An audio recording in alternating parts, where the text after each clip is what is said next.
इस कोरोना काल ने कई जिंदगियां ले लिया है, परिवारों को तबाह कर दिया है। लोग अभी भी इससे उभर नहीं पा रहे हैं। उद्योग धंधे बंद हो चुके हैं। मध्यम वर्गीय हजारों परिवारों की स्थिति दयनीय हो चुकी है।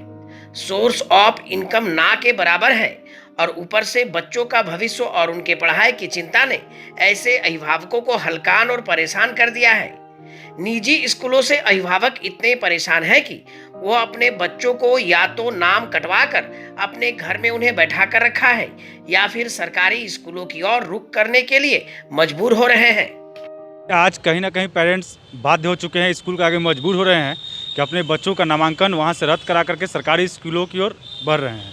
इसका सिर्फ एक ही रीज़न कि सरकार का जो हमारा नियंत्रण है वो किसी भी विद्यालयों पे नहीं है। पिछले साल भी शिक्षा मंत्री का ऐसा स्टेटमेंट आया था कि विद्यालय रीएडमिशन के नाम पे कोई चार्ज नहीं लेंगे। पिछले साल भी यही हुआ, शिक्षा मंत्री ने कुछ अपने रिलेटिव का एडमिशन नहीं बचा सके।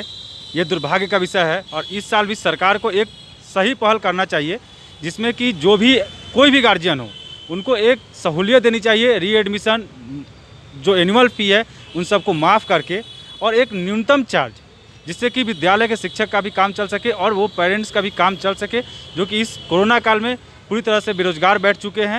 नामांकन, उन पर होने वाले पढ़ाई का खर्च, स्कूल फीस और निजी स्कूलों की ओर से रीएडमिशन जैसे चार्ज लिए जाने से और ज्यादा परेशान है। निश्चित तौर पर चूंकि अभी आप देख रहे हो कि जब से पैंडेमिक आया है उस समय से लेकर के अभी तक जो बेरोजगारों का जो या बहुत मुश्किल से वो अपने घर परिवार को चला पा रहे हैं और उन परिस्थितियों में जो निजी स्कूलों की जो हालात हैं कि वहाँ पर हर तरह का फीस आप अगर जमा करते हैं तभी आपके बच्चे वहाँ पढ़ सकते हैं। के सामने सबसे बड़ी मानसिक वेदना ये है कि अपने बच्चों को वो पढ़ाएं या इस पैंडेमिक में घर पर बैठा के रखें या फिर सरकारी स्कूल की तरफ जाएं।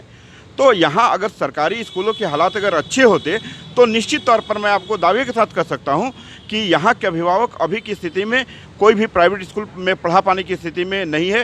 राज्य के सरकारी स्कूलों की हालत वैसी नहीं है जिससे कि सभी अभिभावक इन स्कूलों में अपने बच्चों का नामांकन करवाएं। खासकर मध्यम वर्गीय समाज से जुड़े अभिभावक ना तो प्राइवेट स्कूलों में बच्चों को पढ़ा पाने में समर्थ हो रहे हैं और ना ही सरकारी स्कूलों की ओर जा पा रहे हैं।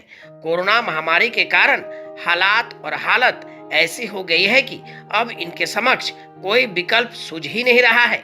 हालांकि जानकारी के मुताबिक ऐसे कई अभिभावक हैं जो उनके बच्चों को निजी स्कूलों से ड्रॉप आउट करके घर में बैठा कर रखा है और किसी तरह उनका घर में ही पढ़ाई हो रही है। देखिए, जिस तरीके से भारत में संक्रमण फैला है और जिस तरीके से कोविड संक्रमण ने भारत को अपने चपेट में लिया है और जिस तरीके से पूरे 1.5 साल से हमारा भारत एक तरीके से लॉक पड़ा हुआ है, ऐसे में जो भी पेरेंट्स हैं, जो हमारे आसपास के, जो हमारे समाज के पेरेंट्स हैं, जो चाहते हैं कि अपने बच्चों को अच्छे से अच्छे स्कूल में पढ़ाएं, मगर उनका रोजगार का साधन छिन जाने की वजह से, उनका आय का स्रोत बंद हो जाने की वजह से, उनका आय निम्न स्तर पर आ जाने की वजह से वो बाध्य होकर कहीं ना कहीं अपने बच्चों को अब वैसे स्कूलों की तरफ मूव कराने के लिए मजबूर हो रहे हैं जहां फ़ी कम हो, चाहे वो सरकारी हो या अर्ध सरकारी हो, लेकिन ऐसे स्कूल की तरफ उनको मजबूरी में जाना पड़ रहा है।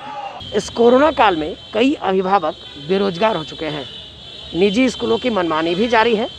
ऐसे में कई ऐसे पेरेंट्स हैं जो ये सोच रहे हैं कि वो बच्चों को सरकारी स्कूलों में एडमिशन करवाएं। कई पेरेंट्स तो अपने बच्चों का पढ़ाई ही ड्रॉप करा दिया है। ये एक बड़ी समस्या है, इस ओर ध्यान देने की ज़रूरत है। चंदन भट्टाचार्य, ईटीवी भारत, रांची।